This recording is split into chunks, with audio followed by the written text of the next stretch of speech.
Čia yra jau 10 colių ratais, platesnė bazė, turi sėdynę didelę, kur, sakykime, jau galima dėti net ant pačio galo. Reguliuojama amortizatorių, pozicija, galima šiek tiek jį dar užsusikelti. Pati amortizacija, sakyčiau, labai yra minkšta, lyginant ant kokio šiaip svorio jisai yra. Gale stovi 2 hidrauliniai stabdžiai su diskais. Čia va spinelė yra, kur galite nustatyti raktelį.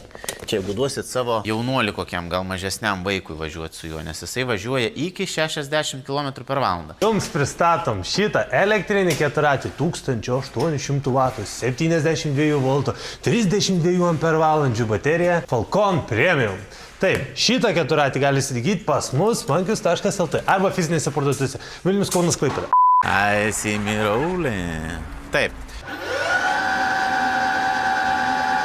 Realiai šiam 2 nevažiuos, nes čia yra visiškai ant laisvų apsukų. Nu, tai skaičiuokit, 50 turėtumėte įkasyti. Bet aš manau, kaip su tokiu keturračiu, po miškus 50 yra tiek. Spidometras visuose juose būna. Ką rodo? Voltažą, kilometražą, greitį, bateriją ir kad jūs jau esat pasiruošę važiuoti. Čia yra į priekį atgal jungiklis. Turim pypsi. Tu gerai, žinai, kaip padaryk, mes kadangi neturim jokių lėšų ant visokių toje programų, tu tiesiog nupasako. Jo, tai čia tiesiai į savanos aš užkrentu ant keturračio, čia nuo keturračio dalis nukrent, po to kai transformeris jisai vėl susirenk.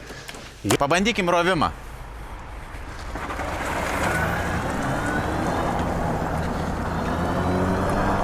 Taip, kaip diena, taip naujiena. Vienas iš galingesnių elektrinių keturračių skirtas jis yra beje paaugliams ir suaugusiams žmonėms ne pernelyg aukštiems, nes aš esu 1,75 m ir aš jaučiuosi komfortiškai. Jeigu būtų 1,80 m, manau, dar irgi apšvietimą. Pažiūrėm apšvietimą. 2 padėtis ar 3.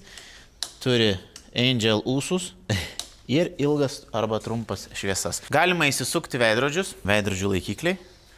Stovi iškart. Bateriją įdėti tokią metalinę dėžę. Turėsit arba šitos šoninius nusimti, arba jau pačią visą ardytis, kad išsitraukti. Tai čia jau nėra tokia, kur galėsit išsitraukinėti pilnai ir kažkur tai neštis. Metalinis priekis, tam, kad jeigu kokį medį pagausit. Šarnyrinė važiuok, bet kokybės atžvilgių šiaip ir pats rėmas, jeigu matot. Amortizatoriai. Visai neblogai yra padarytas. Ir šį keturratį galite rasti mankius.lt, tai reiškia visoje Lietuvoje pristatom, bet galite atvažiuoti ir fizinės parduotuvės, tai Vilniuje, Kaune ir Klaipėdoje.